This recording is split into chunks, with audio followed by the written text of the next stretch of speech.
రైట్గా పల్నాడు జిల్లా రెంటపాలెలో మాజీ సీఎం జగన్ పర్యటన నేపథ్యంలో జగన్ను చూసేందుకు భారీ ఎత్తున అక్కడికి ప్రజలు వచ్చారు. దీంతో వారిని అడ్డుకునేందుకు పోలీసులు రోడ్డుకి ఇరువైపులా బారికేడ్లు కూడా ఏర్పాటు చేశారు. ఈ క్రమంలోనే వైసీపీ నేత అంబటి రాంబాబు ఓవర్ యాక్షన్ చేయడం జరిగింది. దీనికి సంబంధించి మరింత సమాచారం మా ప్రతినిధి నరసింహ అందిస్తారు. నరసింహ,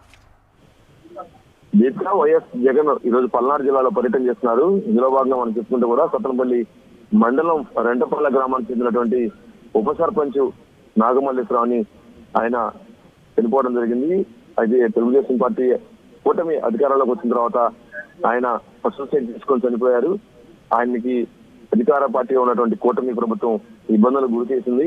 ఆ నేపథ్యంలోనే ఆయన ఆత్మహత్య పాల్పడ్డారని చెప్పేసి కూడా వైఎస్ఆర్ కాంగ్రెస్ పార్టీ నేతలు ఆరోపణలు చేస్తున్నారు. ఈ నేపథ్యంలోనే ఈ రోజు రెంటపల్ల గ్రామంలో ఆయన సంవత్సరికము, దాంతో పాటు ఆయన విగ్రహం ఆవిష్కరణ జరగనుంది.